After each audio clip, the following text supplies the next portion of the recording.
Okay, today we're going to be showing you how to do large chrome items. It's probably one of the most common questions that we get from people is, how do I do a large item? There's a couple really important things that you have to know and you have to do just right. Otherwise, you're going to encounter problems, and problems are much harder to fix than just doing it right in the first place. So we're going to go over doing that. The item we're going to be doing is this large wrench. For the sake of time, we're sticking with this item instead of doing something like a wheel. However, you can apply the same concepts to a wheel, a bumper, anything as you can to this wrench. I'm just going to quickly introduce the kit. This is the Universal Plater Chrome Edition.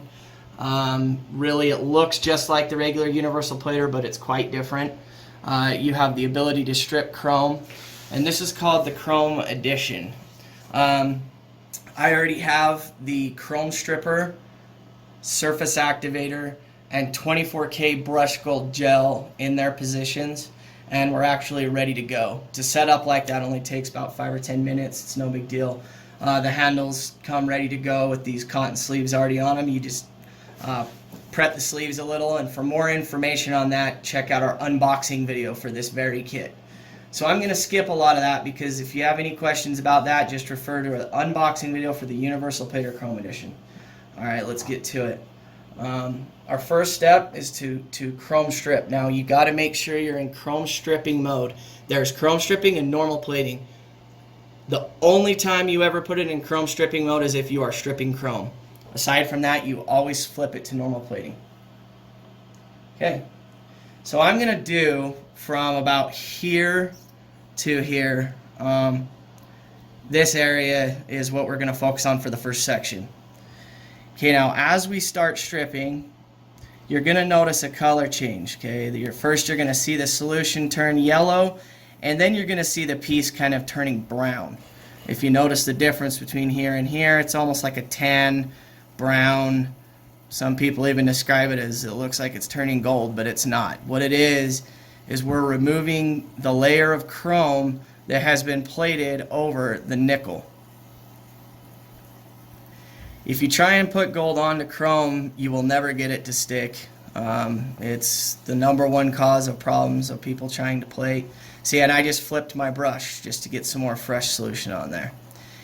Now, the most calls we get for this kit are, I'm getting a cloudiness, or I'm getting a dark spot, or really any issue that you have when you're doing a chrome item is due to not stripping the chrome enough.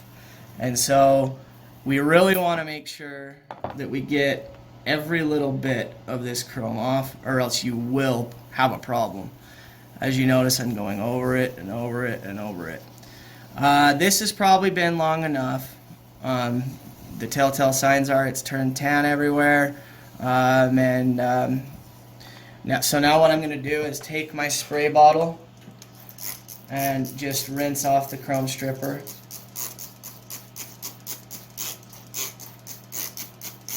And then you watch how the water behaves. This is something when I'm doing tech support, I tell people, you know, if you notice over here on the chrome, when I spray it, what happens?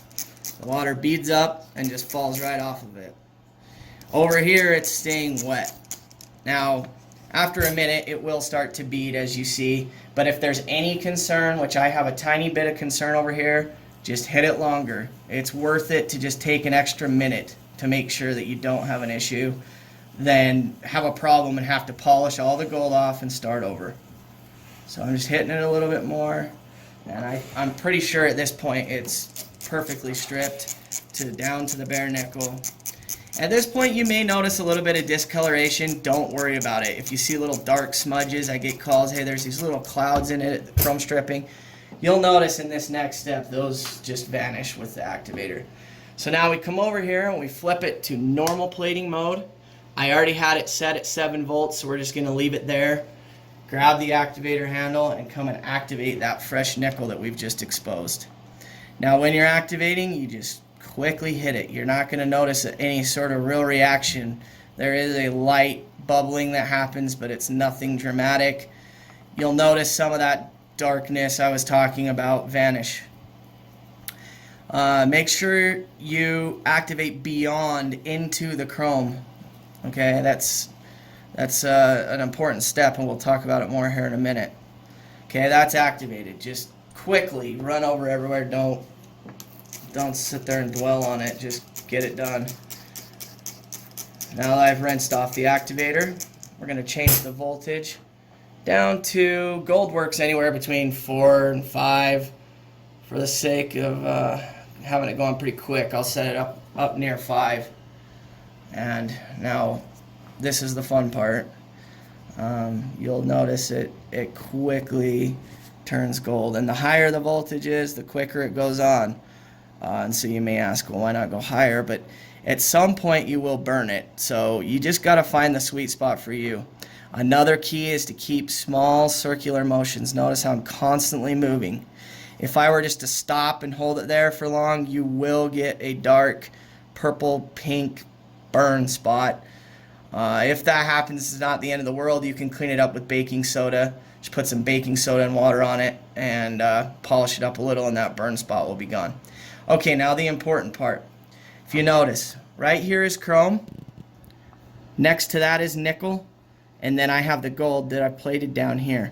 Do not gold plate up to the chrome. That is the #1 mistake that is made by people. Leave yourself up what I call a buffer zone. Leave about a 1/2 inch to an inch of area that is exposed nickel that you are not plating onto. That is one of the reasons this video is being made. I cannot emphasize it enough. Do not gold plate up to the chrome. You will get a line. I get the question, why am I getting a white line or a dark line? And that's exactly why, because they tried to gold plate up right to it. Leave a big buffer. Okay, now we've gold plated that area. You're gonna see once I clean it off, it looks a lot better when the gel's not on there. It's a beautiful 24K gold. The longer you plate, the thicker it gets.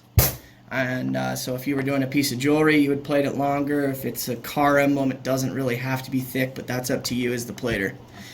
Now the question comes, okay, I've got this gold, I've got this little nickel. How do I merge the two sections?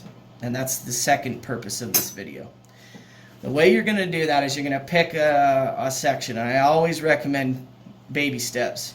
So I'm going to say about the same size, up to this 15 is going to be where I'm going to strip. But that means I'll activate up to there, but only gold plate to about the H. So here we go.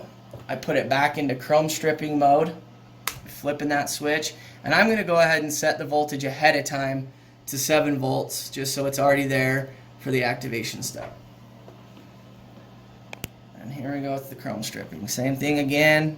I'm going to start up high and let the chemicals kind of drip down. That's just a little secret. It doesn't matter too much. Come right down to where we have gold plated and into the gold. Okay, you want to strip into the gold. Look, it's not going to hurt it, not going to do anything. You will notice a little bit of a dark spot forming right there at the edge of the gold. Not concerning.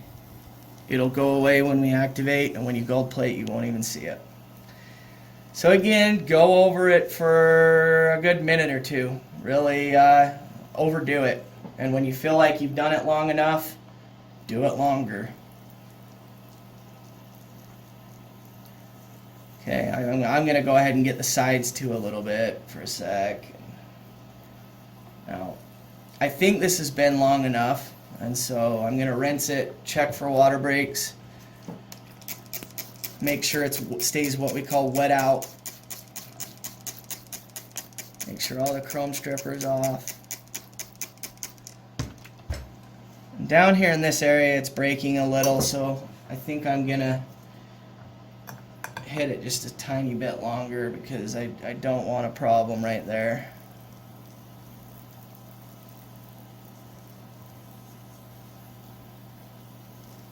And now I'm fairly positive that all that chrome is gone.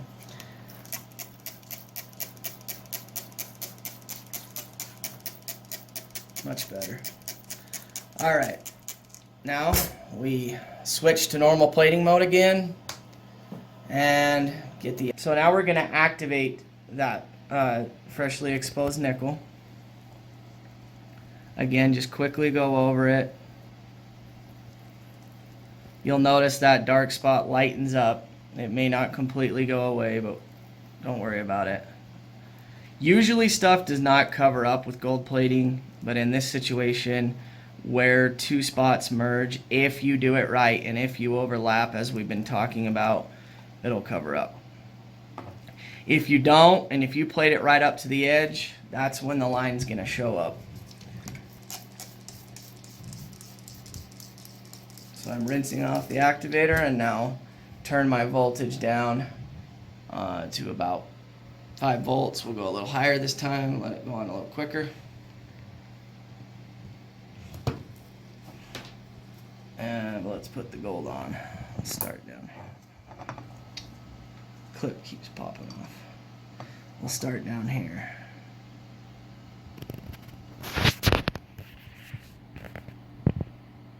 And you'll notice right at first the gold's a little dark. It's kind of a phenomenon that really no one can explain why, but after about, I don't know, 1 minute or two, it changes back to its regular color.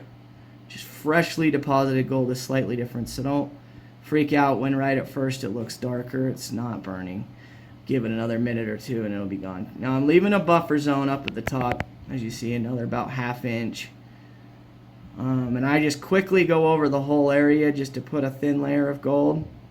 For the sake of time, again, we're just going to leave it at that because it's already as gold as it's going to get. On that note, plating longer will not make it more gold. Once it's opaque, it's opaque. That's it. That's the gold it's going to be. Luckily, it's a nice rich gold with our gold. Now, I plated into, as you see, I could come all the way down in here if I want. Into to make sure that those areas merged well.